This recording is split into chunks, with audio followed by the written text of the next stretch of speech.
Bonjour à tous, nous voilà partis pour un petit tuto de coussin fait en, enfin une housse de coussin fait en patchwork. Voilà, je vais utiliser, voilà, je vais faire du patchwork avec un appliqué et puis une fermeture éclair invisible. De quoi j'ai besoin? Donc d'une règle et puis je vais aussi utiliser pour faire mes découpes une sorte de roulette cutter, quoi. Je sais plus comment on appelle ça. Et puis une règle losange. Je vais utiliser donc pour faire mon patchwork 3 bouts de tissu, ça fait 110 x 25 cm chacun. Et puis donc dedans je vais découper des losanges. Je vais déjà les découper en deux parties en fonction donc du losange que je veux. Donc je le plie en deux pour pouvoir couper deux tissus en même temps, comme ça ira plus vite. Au niveau de la règle, vous voyez, j'utilise une bonne règle de bricolage que j'avais acheté pour poser mon parquet. Donc vous voyez, c'est vraiment une bonne règle de bricolage. Et ben il n'y a que ça de vrai. Et donc je prends la largeur, enfin la hauteur de mon losange et je vais couper donc déjà toute la longueur. Voilà, je trace et comme ça après j'aurai plus qu'à... Alors moi évidemment j'ai un tapis de découpe qui est un peu petit, donc forcément c'est pas facile. Je vous conseille d'en acheter un plus grand. Je me suis un peu trompée dans les mensurations quand je l'ai acheté. Et puis donc je coupe avec ma roulette et voilà, je coupe bien droit selon mon tracé. Voilà, donc je coupe deux épaisseurs puisque j'ai plié en deux mon tissu. Et je continue.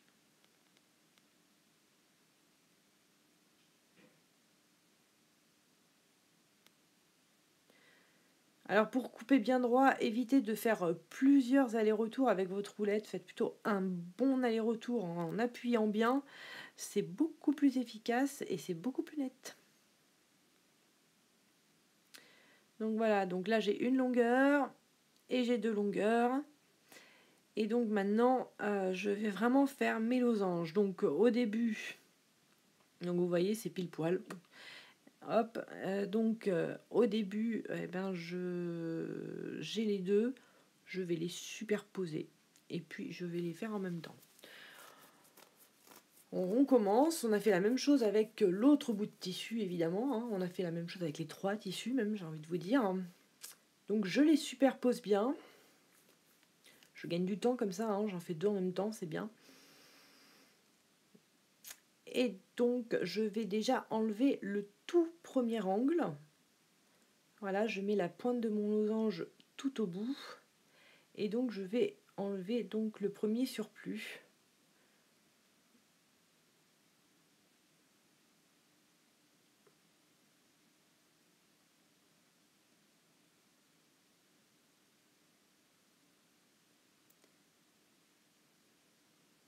À partir de ce moment-là, bon, vous vous mettez un peu dans le sens qui vous convient le mieux. Donc c'est pour ça que là, je le retourne.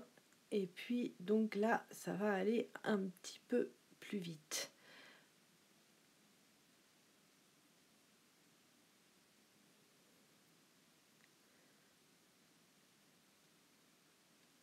Hop, et donc là j'ai deux losanges. Je reprends la même partie, je vérifie qu'ils se superposent bien. J'appuie bien aux deux extrémités et hop, je passe ma roulette. Et donc là en général, vraiment, c'est vraiment tout net. S'il y a des petits bouts qui dépassent, hop, n'hésitez pas, vous passez un petit coup et voilà. Même si c'est pour 1 mm, comme ça au moins c'est tout nickel quoi. Et puis on continue jusqu'au bout et on fait la même chose pour les trois tissus.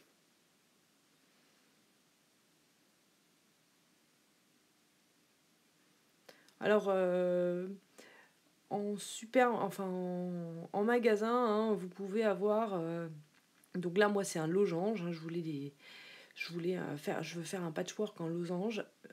Sachez que vous pouvez avoir des carrés, donc j'ai un carré aussi. Et donc avec le losange, vous pouvez aussi faire des triangles. Donc ça, c'est pas mal. C'est plus facile pour le patchwork. Parce que pour le losange, on a quand même une difficulté. Enfin, ça dépend en fait dans quel sens vous voulez assembler vos losanges. Et puis bon, bah, je refais la même chose ensuite. Alors là, moi, je prends le losange en entier. Hein, je veux des grands losanges. Mais si vous voulez des losanges plus petits, comment on fait? Eh bien, on aligne, vous voyez, on a des petits tracés. On a des tracés. Et on les aligne exactement là où on veut. Et puis, on va pouvoir couper. Et puis, on a des petits pointillés aussi. Et là, ça va représenter la valeur de couture. Donc, il suffit vraiment de les aligner où on veut. Et c'est vraiment très pratique. Voilà, donc là, on a tous nos petits losanges. Et voilà ce que je veux obtenir. Donc là, on pense bien à disposer exactement comme on veut. Au milieu, vous voyez un trou parce que j'ai cousu sur une autre chute un appliqué. Ça, c'est une autre vidéo que vous pouvez voir coudre un appliqué. Je vais vous mettre le lien dans le descriptif de la vidéo. Et puis ben, après, on assemble et on assemble un petit peu comme on veut. On essaye de faire un truc assez joli, de se représenter. Ce qu'il y a, c'est qu'il faut vraiment que les bords de mon coussin, je veux qu'ils coïncident avec l'envers, enfin le côté, et voilà, je veux que le côté pile coïncide avec le côté face. Donc vous voyez là où il a le petit losange panthère, et ben ça va être la moitié, ça va être sur le côté pile et l'autre moitié va être sur le côté face. Et donc, du coup, ça va être raccord. Donc là, ce que vous voyez, il y a le côté pile à gauche et le côté face à droite. On a la séparation qui est là. Donc l'idée, c'est que je couds tout. Alors, je vais coudre une ligne ici, une ligne là, une ligne là, une ligne ici. Et ensuite, eh bien, chaque ligne, je vais donc les rassembler ensemble en prenant bien soin que les croisements coïncident complètement. Donc ligne par ligne, je vais tout raccommoder. Et donc j'aurai la pile et la face en même temps et j'aurai plus qu'à plier mon ouvrage. Donc c'est parti. Alors là, vu comment moi j'ai voulu mettre les losanges, il faut bien se dire qu'au niveau des angles, ça va être un petit peu compliqué. Bon, là déjà je fais mon petit coin, donc là il n'y a rien de dramatique. Mais en fait, comme ça se superpose pas du tout au niveau angle, enfin vous comprendrez mieux une fois que j'aurai pris un deuxième losange, parce que là avec le coin vous comprenez. En fait, il faut décaler les morceaux. Parce qu'en fait, ils ne se superposent pas au niveau du même angle. Mais vous comprendrez mieux tout à l'heure quand je ferai vraiment deux losanges ensemble. Donc c'est normal qu'il y ait une petite pointe qui dépasse au bout. Parce que ce qu'on veut, c'est qu'ils se superposent bien, mais au niveau de la couture et pas au niveau du bord. Donc on a deux manières d'appliquer de voir où est notre valeur de couture. Donc là moi je réutilise ma petite règle losange. Et là c'est là que je vais utiliser donc les pointillés qui sont écrits dessus pour les mettre au bord à l'opposé. Ce qui va me donner là où il va falloir coudre. Et je pique au bord et voilà. Et donc, je sais qu'il va falloir que je pique là. Ouais, parce que quand on fait du patchwork, surtout, faites pas votre couture au hasard. Hein. Si vous la faites à 3 mm, Puis après, à 5 mm, faut vraiment faire toujours la même valeur de couture. Donc là, voilà, j'ai appliqué mon premier angle.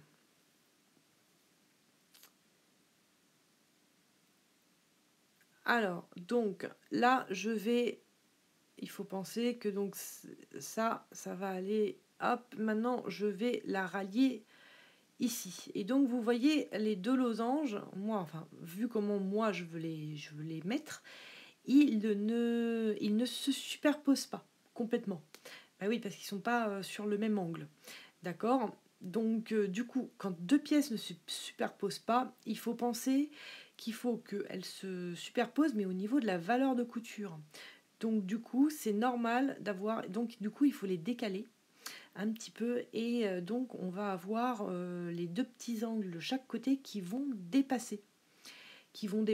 Donc de 5 mm si vous avez choisi une valeur de couture de 5 mm, ou de 3 mm si vous avez choisi une valeur de couture de 3 mm. Et c'est comme ça qu'on obtient. Donc là, on a obtenu donc ces lignes-là. Que donc celle-là, je vais la mettre contre là où il y a le S. Si vous voulez voir comment j'ai fait le S, n'oubliez pas, vous avez la petite vidéo dans coudre un appliqué, où j'ai fait une vidéo exprès pour. Sinon, ça faisait une vidéo trop longue si je la faisais là maintenant. Donc, ce que je fais, c'est que je vais appuyer avec mon ongle. Il suffit de tracer bien avec son ongle au niveau des coutures pour qu'elles s'aplatissent. Ça, c'est hyper important. Donc, sur cette ligne-là, mes coutures, je vais toutes les rabattre sur la droite. Et puis, la ligne d'en dessous, je les ai toutes rabattues sur la gauche. Voilà, on va faire en sorte qu'il y ait une ligne où... Donc, c'est sur la gauche et une ligne où c'est sur la droite. C'est juste pour qu'elle se juxtapose pas et qu'elle soit... Et ça, c'est valable pour des carrés, des triangles, pour tout. Donc maintenant, si je les superpose bien au niveau des coutures pour avoir mes angles au niveau des bords, et bien là, ça c'est important aussi, et ben moi, vu comment sont mes losanges, ça risque de faire un mauvais résultat. Vous voyez, les coutures vont être complètement décalées, les motifs vont être décalés, les losanges vont être décalés. Mais oui, parce qu'il y a encore cette histoire de valeur de couture. Donc en fait, ce qu'il faut, c'est vraiment que les coutures se coïncident, mais au niveau de mon tracé de couture. Donc si j'ai fait des valeurs de couture, moi j'ai fait du 3 mm, et bien donc il faut que mes coutures coïncident, mais à 3 mm du bord, des deux bords. Donc du coup, il va y avoir encore un petit décalage. Voilà pourquoi je n'ai pas choisi le plus facile. Avec des losanges, on peut faire des trucs un peu plus faciles, mais il faut qu'ils se superposent quand même. Donc là voilà, vous voyez, j'ai bien réussi, je les ai bien décalés, donc de 3 mm, exactement par rapport à ma valeur de couture. Et puis ça donne un résultat plutôt pas mal. J'ai plutôt réussi mon coup. Et donc je vais recommencer ma petite astuce.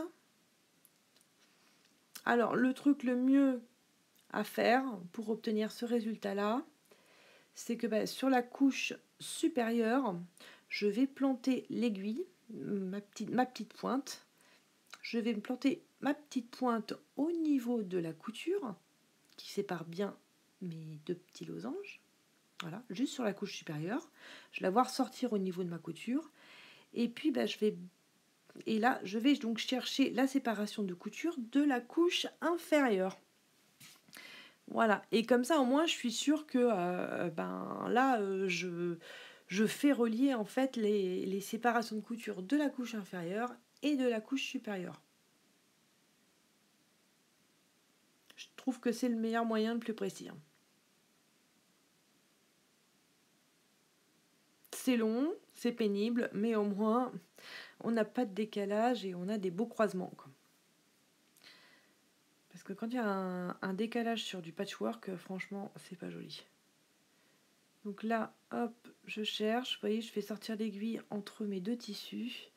Et ensuite, je vais aller piquer le tissu inférieur au niveau de la séparation aussi des deux tissus. Voilà. Et ensuite, hop, je vais faire sortir. Là, je sais que c'est tenu. Et hop. Et on fait idem ensuite pour chaque angle. Donc là, il ne faut pas que je me plante parce qu'il y a quand même pas mal de croisements. Donc voilà, hop, j'ai cousu. Et ben, ça donne un beau résultat. Vous voyez là, au niveau des angles, au niveau des croisements. Bon, bah, je pense qu'on peut pas mieux. On peut pas mieux être. C'est pas mal. Voilà, donc j'ai plus qu'à continuer et à faire la même chose pour l'autre ligne que je vais assembler. Et voilà, une fois qu'on a tout, on a assemblé toutes nos lignes. Voilà, je vous le retourne pour vous montrer un peu ce que ça donne. Ce qu'on va faire, c'est qu'on va repasser, on va séparer toutes les coutures. On va les séparer en deux et les aplatir. Donc allez-y avec votre ongle et ensuite au fer à repasser. Voilà, pour que ce soit bien plat, ce sera beaucoup mieux. Une fois que c'est fait, que vous avez repassé, eh bien, vous voyez, on a bien aplati les coutures. Donc là, on a la séparation de la housse de coussin.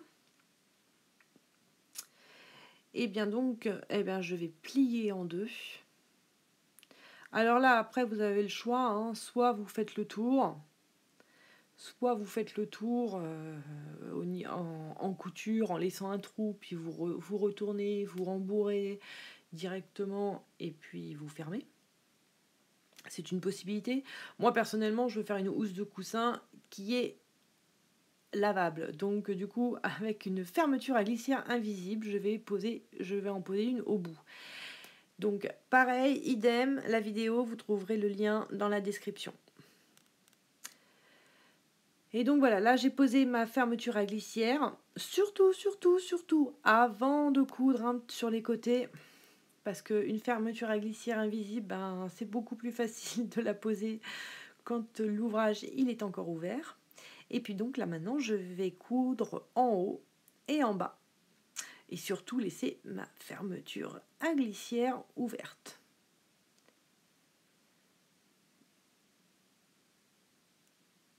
Donc n'hésitez pas à regarder la vidéo pour la fermeture à glissière invisible. Donc là voilà, j'ai cousu en haut et en bas, je couds mes fils.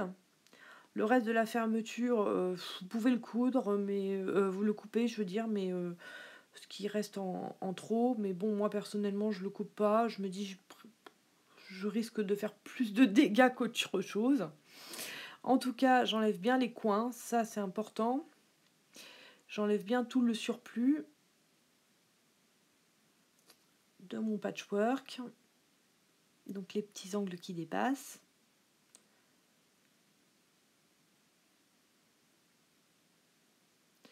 Ouais, je veux pas couper trop la fermeture éclair parce que je me dis après, si j'enlève le petit bout enfin, qui dépasse et qu'après elle marche plus très bien ou que le curseur il passe, enfin bon, je suis un peu parano. Mais le bout il va être à l'intérieur, alors je m'en fiche un peu. Donc voilà, donc là j'ai plus qu'à retourner ma housse de coussin.